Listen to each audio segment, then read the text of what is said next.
Ethereum blockchain के मर्ज के बाद का अभी तक का सबसे बड़ा अपग्रेड आ चुका है, जिसके बाद ना सिर्फ इथेरियम ब्लॉकचेन बल्कि काफी सारी लेयर 2 रोलअप्स को भी काफी फायदा होगा। क्या है ये अपग्रेड और कैसे इथेरियम ब्लॉकचेन को बेनिफिट करेगा, सब जानेंगे आज की इस वीडियो में। इस अपग्रेड का नाम है डेंकुन। ये कोई रेगुलर अपग्रेड नहीं है। इस अपग्रेड के बाद इथेरियम ब्लॉकचेन और भी ज्यादा स्केलेबल, स्मूदर और चीप हो जाएगी। अब थोड़ा ध्यान से सुनना, क्योंकि टेक्निकल होने वाला है। डेंकुन सिर्फ एक अपग्रेड नहीं, क्योंकि टेक्निकल होने वाला है तो डेंकुन सिर्फ एक अपग्रेड नहीं है, लेकिन ये 9 इथेरियम इंप्रूवमेंट प्रपोजल्स का पावरफुल कॉम्बिनेशन है। इसे ऐसे समझो कि एक ऑल स्टार टीम है जो साथ में मिलकर इथेरियम की स्केलेबिलिटी चैलेंजेस को टैकल कर रही है। लेकिन इन सब में जो रियल एमवीपी है वो है EIP 4844, जिसे प्रोटो डैंक शार्डिंग भी कहा जाता है। समझते हैं ये क्या होता है। अब इथेरियम नेटवर्क को एक बहुत बिजी हाईवे की तरह इमेजिन करो। अब हर कार जो इस हाईवे से जा रही है वो ट्रांजैक्शंस है। अब ये हाईवे कंजेस्टेड है, जिससे कि स्पीड स्लो हो गई है और टोल भी काफी एक्सपेंसिव हो गया है। इथेरियम के केस में ये टोल फीस गैस फीस होती है। अब यहाँ एंट्री होती है प्रोटो डैंक शार्डिंग की, जो कि इस ट्रैफिक को और गैस फीस को कम करने के लिए एक नई लेन की तरह काम करता है, जिससे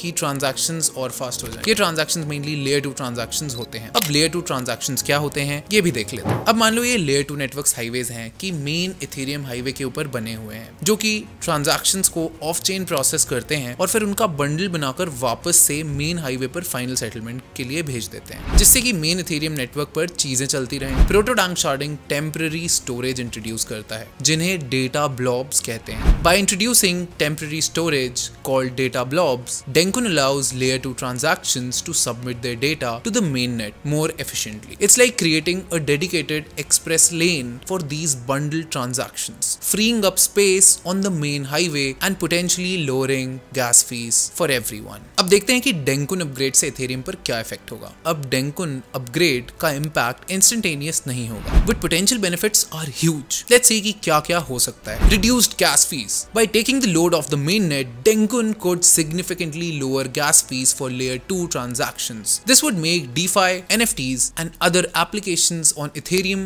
more affordable for everyday users. Increased scalability. Dencun upgrade के बाद scalability और भी बढ़ जाएगी। इस अपग्रेड से Ethereum और भी ज्यादा volume of transactions handle कर पाएगा, और वो भी बिना सेफ्टी को sacrifice किए। Boosted adoption. जब gas fees कम हो जाएगी और scalability improve हो जाएगी तो और भी users और developers Ethereum ecosystem को यूज करने लगेंगे, जिससे कि adoption बढ़ेगा। Dencun अपग्रेड के साथ Ethereum का सर्ज एरा बिगिन हो जाता है, जो कि इथेरियम रोडमैप के लिए एक स्टेपिंग स्टोन है। अब डेंकुन डेफिनेटली एक गेम चेंजर है, बट स्टिल अभी और भी अपडेट्स और अपग्रेड्स आना बाकी है। Dencun is a significant upgrade demonstrating Ethereum's commitment to becoming a more scalable and user friendly platform. While the full impact remains to be seen, the potential for lower gas fees and a more robust network is exciting news for everyone involved in the Ethereum ecosystem. So what do you think about Dencun? Are you optimistic about the future of Ethereum? Let me know in the comments below, and don't forget to like and subscribe for more in-depth crypto content.